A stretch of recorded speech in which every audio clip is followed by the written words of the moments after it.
बंगाल की खाड़ी में बिछाया था चीन ने जासूसों का जाल, लेकिन आंखों में धूल झोंककर भारत ने कर दिया वो महाविस्फोट जिससे हिल गई बीजिंग की सत्ता। समंदर के सीने को चीर कर निकली 4000 किलोमीटर वाली मौत। पानी के नीचे से भारत ने साध लिया ऐसा निशाना कि अब कोई कोना नहीं बचेगा सुरक्षित।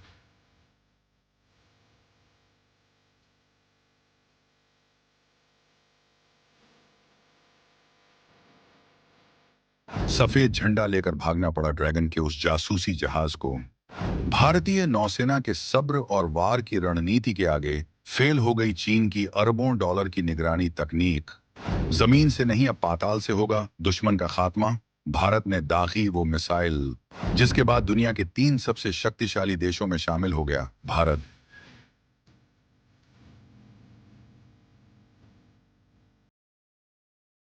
इंतजार करते रह गए चीनी रडार और सैटेलाइट। 24 दिसंबर की तारीख बन गई इतिहास, जब भारत ने बता दिया उसकी परमाणु ताकत अब किसी के रोके नहीं रुकने वाली।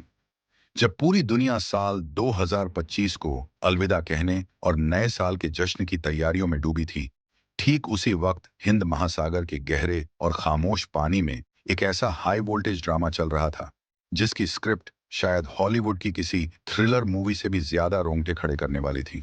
यह कोई मामूली सैन्य अभ्यास नहीं था, बल्कि यह भारत की संप्रभुता और उसकी ताकत का वो इम्तिहान था जिसे पास करना हमारे अस्तित्व के लिए जरूरी था। चीन ने अपनी पूरी ताकत झोंक दी थी। अपने सबसे आधुनिक और शातिर जासूसी जहाजों का बेड़ा बंगाल की खाड़ी में उतार दिया था, सिर्फ एक मकसद के लिए, भारत को उस सीक्रेट मिशन से रोकना जो एशिया में शक्ति का पूरा संतुलन हमेशा के लिए बदलने वाला था। बीजिंग के रणनीतिकारों को लग रहा था कि उनकी गिद्ध जैसी नजरों के सामने भारत परिंदा भी नहीं मार पाएगा। उन्हें गुमान था कि उनका सर्विलांस सिस्टम भारत के हर कदम को पहले ही पकड़ लेगा। लेकिन वो एक बहुत बड़ी गलती कर गए। वो भूल गए कि यह 2026 का नया और आक्रामक भारत है जो अब धमकियों से डरता नहीं बल्कि आंखों में आंखें डालकर जवाब देता है। 24 दिसंबर की उस सर्द सुबह जब दुश्मन की आंखें रडार स्क्रीन पर टकटकी लगाए देख रही थीं, भारत ने उनकी नाक के नीचे से एक ऐसा कारनामा कर दिखाया जिसकी गूंज अब बीजिंग के बंद कमरों में सुनाई दे रही है और वहां खलबली मची हुई है। आखिर चीन इतना डरा हुआ क्यों था कि उसने अंतर्राष्ट्रीय कानूनों की परवाह के बिना अपने जहाजों को भारतीय सीमा के इतना करीब भेज दिया? क्या था वो हथियार जिसने ड्रैगन की रातों की नींद हराम कर दी है? आखिर क्यों इस एक टेस्ट को रोकने के लिए चीन ने एडी छोटी का जोर लगा दिया? क्या है वो सेकंड स्ट्राइक कैपेबिलिटी जिसने अब भारत को दुनिया की टॉप न्यूक्लियर ताकतों के बराबर खड़ा कर दिया है? और कैसे भारतीय नौसेना और वैज्ञानिकों ने चीनी जासूसों को चकमा देकर इस मिशन को अंजाम दिया? इन सभी धधकते सवालों के जवाब हम आपको इस वीडियो में आगे देने वाले हैं, तो सीट बेल्ट बांध लीजिए। बिल्ली चूहे का खेल और 24 दिसंबर की जीत। तो चलिए अब इस रहस्य से पर्दा हटाते हैं और आपको उस घटना की पूरी इनसाइड स्टोरी बताते हैं जिसने जियोपॉलिटिक्स के गलियारों में तूफान ला दिया है।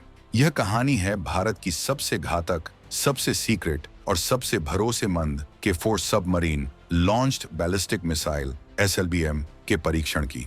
IDRW और रक्षा सूत्रों से मिली पुख्ता जानकारी के मुताबिक भारत ने हाल ही में अपनी इस महाविनाशक मिसाइल का सफल परीक्षण पूरा कर लिया है। लेकिन दोस्तों, यह सफलता जितनी सीधी दिख रही है, उसके पीछे की कहानी उतनी ही टेढ़ी और रोमांचक है। दरअसल भारत ने इस परीक्षण के लिए पहले ही एक नोटिस टू एयरमैन जारी किया था, जिसका मतलब था कि बंगाल की खाड़ी के एक बड़े हिस्से को नो फ्लाई जोन घोषित कर दिया गया है। यह खबर मिलते ही चीन के कान खड़े हो गए। उसे समझ आ गया कि भारत कुछ बहुत बड़ा करने जा रहा है। चीन कतई नहीं चाहता था कि भारत इस टेक्नोलॉजी में महारत हासिल करे, इसलिए उसने अपनी पुरानी और गंदी चाल चली। चीन ने तुरंत अपने युआनवांग क्लास के एक रिसर्च वेसल, जो असल में एक तैरता हुआ जासूसी अड्डा है, को हिंद महासागर की ओर मोड़ दिया। चीनी जहाज का काम था इस मिसाइल के लॉन्च होते ही उसके डेटा को ट्रैक करना, उसकी स्पीड, उसकी ट्रेजेक्टरी और उसकी कमियों को रिकॉर्ड करना। साथ ही उसकी मौजूदगी का मकसद भारत पर मनोवैज्ञानिक दबाव बनाना भी था ताकि भारत टेस्ट को रद्द कर दे। जब भारतीय रडार ने चीनी जहाज को अपने एक्सक्लूसिव इकोनॉमिक जोन EEZ के पास मंडराते देखा तो एक बार के लिए मिशन कंट्रोल रूम में सन्नाटा पसर गया। वैज्ञानिकों की महीनों की मेहनत दांव पर थी, लेकिन भारत ने यहां बहुत ही समझदारी और धैर्य से काम लिया। हमने कोई जल्दबाजी नहीं दिखाई। भारत ने चुपचाप टेस्ट को रीशेड्यूल कर दिया। ये एक तरह का वेटिंग गेम था। हम देखना चाहते थे कि चीन का सब्र पहले टूटता है या उसका ईंधन। चीनी जहाज कई दिनों तक वहां चक्कर काटता रहा, इस उम्मीद में कि मिसाइल फायर होगी, लेकिन समंदर शांत रहा। आखिरकार जब चीनी जहाज को लगा कि शायद भारत ने प्लान कैंसिल कर दिया है या वो अपनी लोकेशन से थोड़ा हटा, तभी भारत ने अपना दांव चल दिया। तारीख थी 24 दिसंबर। जैसे ही दुश्मन का ध्यान हटा और मौसम अनुकूल हुआ, पानी के नीचे छिपी भारतीय पनडुब्बी को ग्रीन सिग्नल मिल गया। एक जोरदार गड़गड़ाहट के साथ पानी की सतह को चीरते हुए K4 मिसाइल बाहर निकली और पलक झपकते ही आसमान में ओझल हो गई। जब तक चीनी सैटेलाइट्स और रडार कुछ समझ पाते, मिसाइल अपने लक्ष्य को पूरी सटीकता के साथ भेज चुकी थी। यह सिर्फ एक मिसाइल का टेस्ट नहीं था, यह चीन के मुंह पर एक करारा तमाचा था। भारत ने साबित कर दिया कि हम अपनी शर्तों पर, अपने समय पर और अपनी मर्जी से अपनी ताकत बढ़ाएंगे, चाहे दुनिया की कोई भी ताकत हमें रोकने की कोशिश क्यों न करे। यह घटना बताती है कि आधुनिक युद्ध सिर्फ हथियारों से नहीं, बल्कि सब्र और सही समय के चुनाव से लड़े जाते हैं। अब जरा इस बात की गहराई में उतरते हैं कि आखिर K4 मिसाइल में ऐसा क्या है जिसने चीन को इतना परेशान कर रखा है।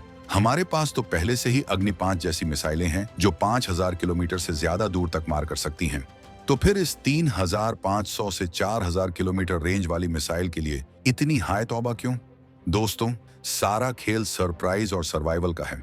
अग्नि मिसाइलें जमीन से दागी जाती हैं, बड़े बड़े ट्रकों या लॉन्च पैड से। आज के दौर में जब दुश्मन के पास हाई रेजोल्यूशन सैटेलाइट्स हैं जो 24 घंटे हमारी जमीन पर नजर रखते हैं, इन ट्रकों को छिपाना मुश्किल है। युद्ध की स्थिति में दुश्मन सबसे पहले हमारे इन जमीनी ठिकानों को निशाना बना सकता है, लेकिन K4 यह एक अदृश्य शक्ति है। यह मिसाइल भारत की परमाणु पनडुब्बी INS अरिहंत और हाल ही में कमीशन हुई INS अरिघाट के साइलों में सुरक्षित रहती है। जरा उस इंजीनियरिंग के चमत्कार की कल्पना कीजिए। एक मिसाइल जो कई टन भारी है, उसे पानी के 50 मीटर नीचे से फायर किया जाता है। पहले वो गैस के दबाव से पानी की सतह को तोड़ती हुई बाहर आती है और फिर हवा में उसका रॉकेट मोटर इग्नाइट होता है। यह टेक्नोलॉजी दुनिया के गिने चुने देशों अमेरिका, रूस, फ्रांस और चीन के पास ही है और अब भारत इस एलीट क्लब का मेंबर बन चुका है। सबसे बड़ी बात, एक परमाणु पनडुब्बी महीनों तक पानी के नीचे रह सकती है। वो कब बंगाल की खाड़ी से निकलकर हिंद महासागर के किसी भी कोने में पहुंच जाए, यह किसी को पता नहीं चलता। यही अनिश्चितता, अनसर्टेनिटी चीन के जनरलों को डराती है। अगर कल को चीन भारत के किसी शहर पर हमला करने की गलती करता है, तो उसे पता है कि समंदर के नीचे कहीं ना कहीं भारत की पनडुब्बी बैठी है जो बच जाएगी, और वो पनडुब्बी के 4 मिसाइल से ऐसा जवाबी हमला करेगी कि बीजिंग और शंघाई जैसे शहर नक्शे से गायब हो जाएंगे। इसे रक्षा विशेषज्ञों की भाषा में क्रेडिबल सेकंड स्ट्राइक कैपेबिलिटी कहते हैं। K4 की 4000 किलोमीटर की रेंज का मतलब है कि हमें चीन को निशाना बनाने के लिए उसकी सीमा के पास जाने की जरूरत नहीं है। हम अपने सुरक्षित इलाके यानी बंगाल की खाड़ी के बीचों बीच रहकर भी चीन के सुदूर उत्तरी इलाकों को अपनी जद में ले सकते हैं। यह मिसाइल रडार की पकड़ में भी आसानी से नहीं आती, क्योंकि यह हाइपरसोनिक स्पीड से उड़ती है और मैन्यूवर कर सकती है। चीन ने जो मिसाइल डिफेंस सिस्टम अपनी सीमा पर लगाए हैं, वो इस तरह के हमले को रोकने में पूरी तरह सक्षम नहीं है।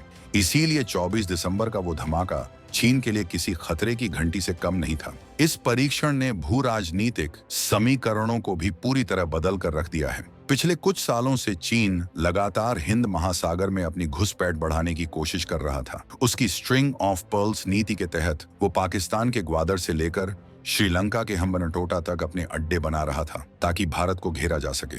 लेकिन K4 के सफल टेस्ट ने उस पूरी बिसात को ही पलट दिया है। अब भारत को अपनी सुरक्षा के लिए अपनी सीमाओं पर लाखों सैनिक खड़े करने तक सीमित रहने की जरूरत नहीं है। समंदर के नीचे तैरती हमारी यह न्यूक्लियर तलवार हमेशा दुश्मन की गर्दन पर लटकी रहेगी। यह चीन को एक स्पष्ट संदेश है कि हिंद महासागर उसका बैकयार्ड नहीं है, बल्कि यह इंडियन ओशन है और यहाँ सिर्फ भारत का सिक्का चलता है। यह missile doctor APJ Abdul Kalam के सम्मान में शुरू की गई K सीरीज, कलाम सीरीज का एक अहम हिस्सा है। लेकिन कहानी यहीं खत्म नहीं होती। K4 तो बस एक शुरुआत है। रक्षा गलियारों में चर्चा है कि भारत इसके बाद K5 और K6 मिसाइलों पर भी तेजी से काम कर रहा है। उनकी रेंज 5000 से 6000 किलोमीटर तक होने की उम्मीद है, जो MIRV टेक्नोलॉजी से लैस होंगी। MIRV मतलब एक ही मिसाइल में कई परमाणु बम जो अलग अलग शहरों को एक साथ निशाना बना सकेंगे। सोचिए, जब भारत के पास ऐसी मिसाइलें होंगी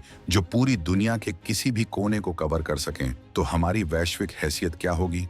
2026 में हम उसी दिशा में तेजी से बढ़ रहे हैं। अमेरिका और पश्चिमी देश भी भारत की इस सफलता को बहुत बारीकी से देख रहे हैं। एक मजबूत भारत उनके लिए भी जरूरी है, ताकि एशिया में चीन की दादागिरी को बैलेंस किया जा सके। लेकिन भारत ने यह तकनीक किसी से मांगी नहीं है, न अमेरिका से न रूस से। यह पूरी तरह से आत्मनिर्भर भारत और हमारे DRDO के वैज्ञानिकों की तपस्या का फल है। उन्होंने साबित कर दिया है कि प्रतिबंधों और तकनीकी बाधाओं के बावजूद भारत वो तकनीक विकसित कर सकता है जो दुनिया में सर्वश्रेष्ठ है। चीन ने जासूसी जहाज भेजकर हमारे संकल्प को परखने की कोशिश की थी, लेकिन उसे बदले में मिली सिर्फ नाकामी और भारत के बढ़ते कदमों की धमक। अब चीन को अपनी रणनीति पर दोबारा विचार करना पड़ेगा, क्योंकि जिस भारत को वो 1962 के चश्मे से देखने की कोशिश करता है, वो भारत अब पाताल से भी वार करना सीख चुका है।